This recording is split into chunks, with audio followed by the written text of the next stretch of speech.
Welcome again. आज की class में आप लोग सीखने वाले हो 24 प्री डिफाइंड वाउचर्स के बारे में विथ एक्सप्लेनेशन। शो हमने लास्ट क्लास में देखा था कि वाउचर क्या होते हैं एंड वाउचर कैसा दिखता है। ठीक है।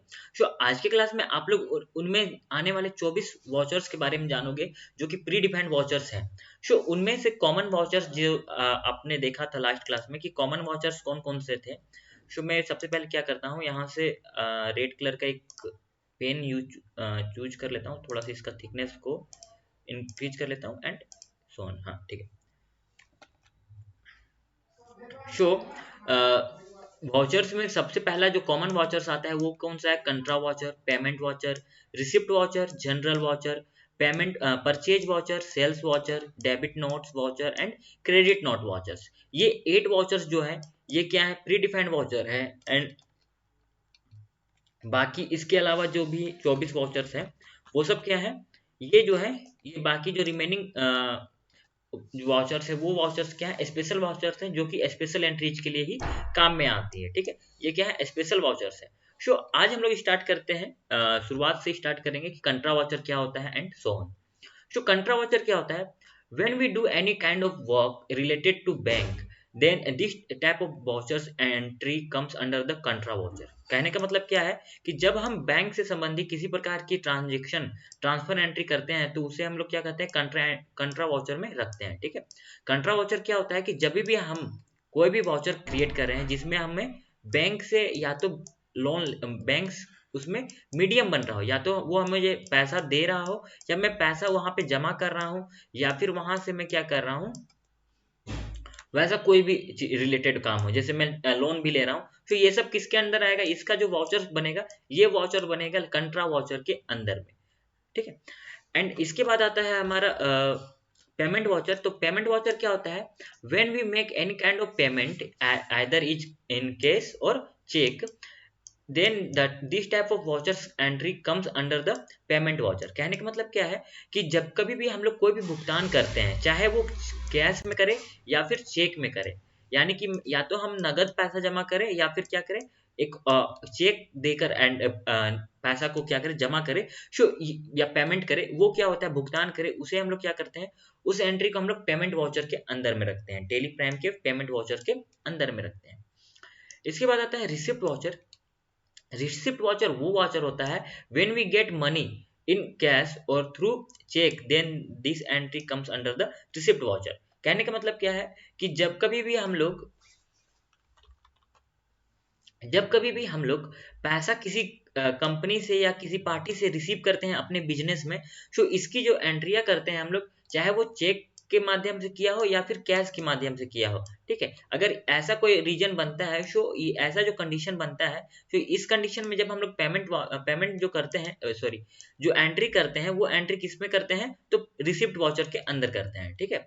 सो रिसिप्ट वाउचर क्या होता है? वैसा वाउचर होता है जिसमें हम लोग को पैसा जो हमारे बिजनेस में आ रहा है, सो इसकी एंट्रियां होती है, चाहे वो चेक में हो या फिर कैश में हो, चाहे वो कैश में हो या फिर चेक में हो। ठीक है। इसके बाद आता है जनरल वाउचर। जनरल वाउचर क्या होता है? We use this voucher to make many types of entries like salary, debtor और क्रेडिटर, प्रोविजन, एडजस्टमेंट एटसेट्रा। ठीक है। इस वाउचर में का इस्तेमाल हम लोग क्या करते हैं? कभी भी अगर कोई भी हम उधार लेते हैं या देते हैं, इट मीन्स कि कभी हम किसी से उधार लेते हैं या फिर किसी को उधार देते हैं, तो इस तरह का वाउचर इस तरह का जो वाउचर बनता है, इस तरह का जो एंट्री बनती है टेली प्राइम में, उसे हम लोग जनरल वाउचर के अंदर रखते हैं। ठीक है। इसके बाद आता है purchase voucher.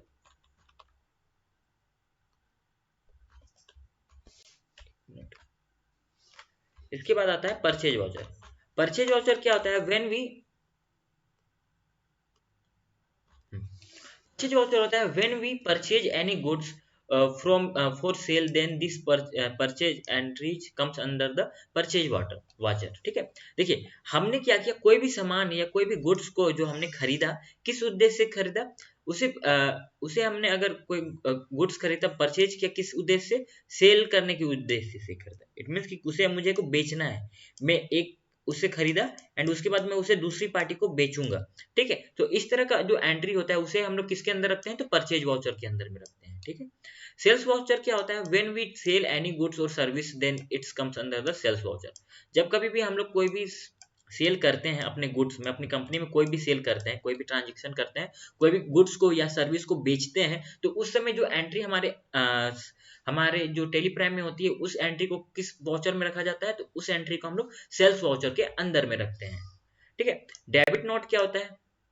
Usually this voucher is used to purchase return entry, that is when returning the purchase goods for the any reason. आमतौर पर इस वाउचर का इस्तेमाल हम लोग परचेज रिटर्न एंट्री करने के लिए करते हैं, यानी जब खरीदे हुए माल को किसी कारण से वापस देते हैं। कहने का मतलब क्या है कि जब कभी भी हम लोग कोई परचेज किए माल जो होता है उसे अगर हम लोग रिटर्न करते हैं, ठीक है, खरीदे हुए माल को किसी कारण से वापस करते हैं। जब हम लोग कभी भी कोई माल को खरीदे हैं, ठीक है, अपने बिजनेस में कोई माल को खरीदे हैं एंड उसे किसी कारणवश से रिटर्न कर दे रहे हैं, वापस उसको भेज दे रहे हैं, रिटर्न कर दे रहे हैं, तो इस तरह का एंट्री क्या होता है? डेबिट नोट एंट्री में आता है। ठीक है, इस तरह का जो एंट्री आता है वो डेबिट नोट एंट्री में आता है।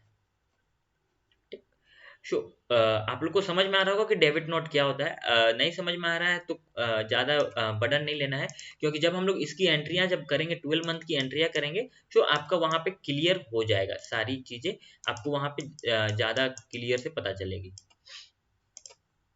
अभी हम लोग थ्योरी पार्ट देख रहे हैं, तो थ्योरी में ही सब कुछ क्लियर ना हो जाएगा, बट मैं ज़्यादातर कोशिश कर रहा हूँ कि आपकी थ्योरी क्लास में ही सारी जो भी प्रॉब्लम है उसे हमें ठीक करने की कोशिश कर रहा हूँ। ठीक है, डेबिट नोट्स क्या होता है? मान लीजिए मैंने सामान खरीदा, किसी कंपनी से मैंने 10,000 का सामान खरीदा, बस उस 10,000 में मुझे कुछ डिफॉल्ट आ गया, उस 10,000 के सामान में मेरे में कुछ डिफॉल्ट आ गया, तो इसे मैं जब रिटर्न कर दूंगा तो इसका जो सामान आया था उस समय हमारे टेली में इसका एंट्री हुआ था, तो इसका जब रिटर्न चला गया तो इसका भी एंट्री हम लोग टेली में करेंगे, एंड जब इसकी एंट्री करेंगे, जो रिटर्न जा रहा है उसकी एंट्री करेंगे, तो इसे हम डेबिट नोट के अंदर रखते हैं। ठीक है।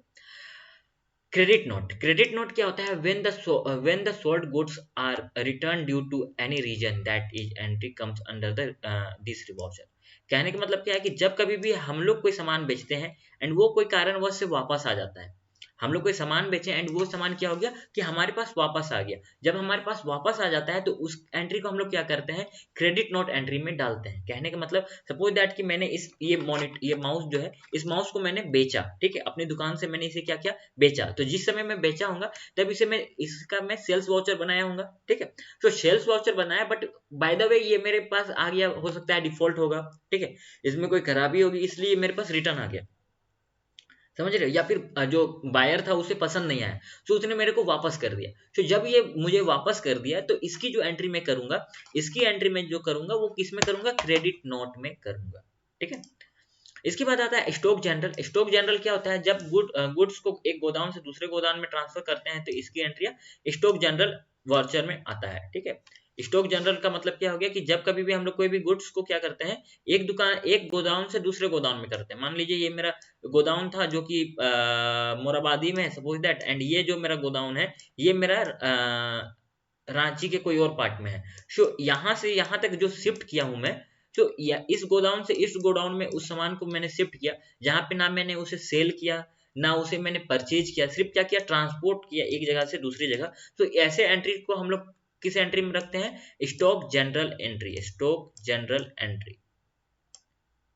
ठीक है, ऐसे एंट्री को स्टॉक जनरल एंट्री में रखते हैं। इसके बाद आता है मेमोरेंडम। मेमोरेंडम क्या होता है? If we need to remember any entry for any reason then this is keep into the come. अगर हम कोई भी एंट्री को किसी भी कारण से याद रखते हैं, याद रखने की आवश्यकता होती है, तो उस एंट्री को हम लोग कहाँ रखते हैं? इस वाउचर में रखते हैं, मेमोरेंडम एंट्री में इसको पास करते हैं। कहने का मतलब क्या है? साफ साफ कहने का मतलब है कि अगर कोई एंट्री हम लोग याद करने के लिए रखते हैं, ऐसी ही एंट्री है जो कि मेरे यहाँ पे ट्रांजेक्शन नहीं हुआ है, बस उस एंट्री को मुझे याद रखना है, कोई भी पार्ट को हमको याद रखना है कि 10,000 का सामान वगैरह वगैरह कुछ भी ऐसे करके कि खरीदना है वगैरह। तो खरीदने वाला का तो अलग होता है, बट मान के चलो कोई चीज याद रखना है। कुछ एंट्री ऐसे होते हैं जिसे मुझे याद रखना है, मैं भूल जाता हूँ ऐसी एंट्री, तो वैसे एंट्री मेमोरेंडम में आता है। ठीक है, इसके बाद आता है परचेज ऑर्डर। परचेज ऑर्डर क्या होता है? when we have to give a list of items to purchase some goods, then we pass the entry in the purchase order voucher and print it and send the list. मान के चलिए अब मेरे को क्या करना है, मेरे बिजनेस में क्या हुआ, मेरे पास सामान खत्म हो रहा है, तो मैं उसके लिए क्या करना बनाऊंगा, एक परचेज लिस्ट बनाऊंगा। यहाँ पे मान लो आलू खत्म हो गया, प्याज खत्म हो गया, ये वो मान के चलो मेरा किराना का दुकान था, मैंने उसका एंट्री किया। तो जब मैं इस एंट्री को किया तो इसे मैं कहाँ पे कर रहा हूँ, परचेज टेली में जब कर रहा हूँ, तो इस एंट्री को हम लोग कहाँ पे करेंगे, परचेज ऑर्डर वाले एंट्री में पास करेंगे। Purchase entry purchase order voucher में पास करेंगे। ठीक है, तो आई होप आपको समझ में आ रहा हो कि इसे फिर हम लोग प्रिंट करके फिर भेजते हैं, भेजते भी हैं। ठीक है, सेल्स ऑर्डर क्या होता है, when order comes to us purchase any goods we pass the entry in the purchase this voucher. कहने का मतलब क्या है कि कोई भी गुड्स आ रहा है, ठीक है, कहने का मतलब ये है कि कोई भी गुड्स अगर हमको कोई ऑर्डर आया है कि हमको ये ऑर्डर हमको बेचना है, ठीक है, मान के चलो यही सामान मेरे पास आया, सपोज दैट आपने ये परचेज ऑर्डर मेरे पास दिया, अब मैं आपको क्या कर रहा हूँ, इसका मैं सेल्स ऑर्डर बना के दूंगा। तो मुझे जो जो सामान आपको बेचना है, जब हमारे पास कोई गुड्स परचेज करने के लिए आता है, तो कोई भी ऑर्डर आता है, तो वह एंट्री इस वाउचर के में पास किया जाता है। कहने का मतलब क्या है कि जब भी हमारे पास कोई भी गुड्स परचेज के लिए आएगा, जब भी कोई भी परचेज करने के लिए कोई भी हमारे पास लिस्ट छोड़ के जाएगा, तो उसकी लिस्ट को हम लोग कहाँ पे पास करते हैं, स्टॉक ऑर्डर में पास करते हैं, एंड उसे फिर हम लोग पास आउट करते हैं, आगे फॉरवर्ड करते हैं, फिर उसे सामान बेचते हैं वगैरह वगैरह। ठीक है, debit delivery note, sales order लेने के बाद जब हम गुड्स कस्टमर को डिलीवरी करना होता है, तब हम इसे डिलीवरी नोट्स के अंदर में डालते हैं। जब भी हम लोग कोई भी एंट्री को, जैसे मैंने सेल्स ऑर्डर लिया, उसकी एंट्री ली, सामान उसे निकाला, एंड उसके बाद क्या करूंगा, उसे मैं डिलीवर करूंगा, तो इसे हम लोग कहाँ पे वही सामान को फिर डिलीवर नोट्स के अंदर उस सामान की एंट्री बनाते हैं। ठीक है, रिवर्सिंग जनरल। रिवर्सिंग जनरल क्या होता है, if we want to make such entry whose effects remain only on the date, then the entry then after the that date, that entry will not have any effect,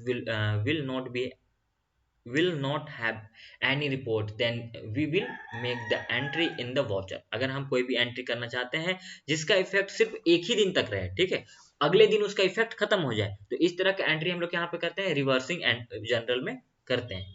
इस तरह का voucher हम लोग, एक reversing general नाम का एक voucher रहता है, उसमें हम लोग इस तरह का एंट्री करते हैं, जिसमें वो जो एंट्री रहे वो सिर्फ उसी डेट के लिए एलिजिबल रहे, उसके बाद वो क्या हो जाए, हट जाए, अपने आप ऑटोमेटिकली हट जाए। फिजिकल स्टॉक क्या होता है, जब हम कोई भी टेली में जब हमें टेली की रिपोर्ट, स्टॉक समरी और अपने गोडाउन में फिजिकल स्टॉक दोनों को वेरीफाई करना होता है, तो हम लोग जो एंट्री पास करते हैं वो फिजिकल स्टॉक वाउचर में अंदर पास करते हैं। ठीक है, पेरोल अब क्या होता है, आई होप समझ रहे होंगे। मैं जिन जिन चीजों को आगे जल्दी बता दे रहा हूँ, वो चीजें वैसी है जिसका यूज ज्यादातर नहीं होती है। मैंने वो चीजों को ज्यादा डीपली बताया हूँ, ज्यादा डीप में ब्रीफ दे रहा हूँ, जिसका यूज आपको कॉमनली बहुत जगह पे करना होगा। जैसे फिजिकल स्टॉक वगैरह का एंट्री जल्दी कहीं कोई नहीं करता है। ठीक है, पेरोल क्या होता है, बहुत ही इंपॉर्टेंट है। ये जो वाउचर है, ये भी एक तरह का वाउचर है, लेकिन बहुत ही इंपॉर्टेंट वाउचर है। क्यों बहुत ही इंपॉर्टेंट वाउचर है, तो देखिए, when we enter payroll in tally, then it's payroll क्या होता है कि जब भी हम लोग कभी पेरोल से रिलेटेड कोई भी एंट्री करते हैं, तो उसे हम लोग कहाँ पे रखते हैं, पेरोल एंट्री में रखते हैं, पेरोल वाउचर के अंदर रखते हैं। पेरोल क्या होता है, आप हमें कमेंट कीजिएगा, आप हमसे अगर क्वेश्चन करिएगा, तो मैं एक नया लेक्चर शूट करूंगा कि पेरोल होता क्या है, एंड उससे रिलेटेड मैं बातें बताऊंगा कि पेरोल आखिर में होता क्या है। ठीक है, अटेंडेंस क्या होता है, we use this voucher to take attendance of employ related to payroll मतलब क्या होता है, ये तो मैं नेक्स्ट वीडियो में बताऊंगा आप लोग को।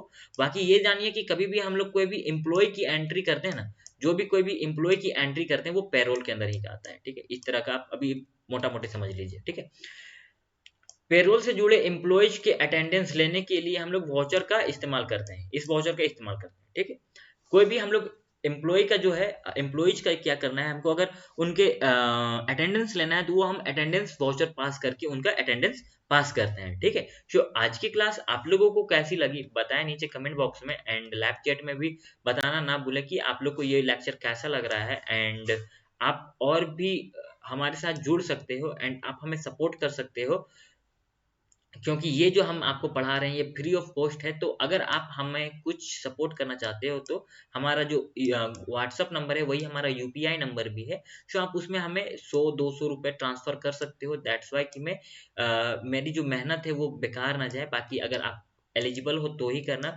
इसकी कोई नीड्स नहीं है। पहले मैं बता दे रहा हूँ कि अगर आप एलिजिबल हो एंड आप चाहते हो कि अपनी गुरु की कुछ गुरु दक्षिणा होनी चाहिए, सो आप कर सकते हो। बाकी मिलते हैं नेक्स्ट वीडियो में, तब तक के लिए जय हिंद, जय श्री कृष्णा, हंसते रहें मुस्कुराते रहें, जय श्री कृष्ण।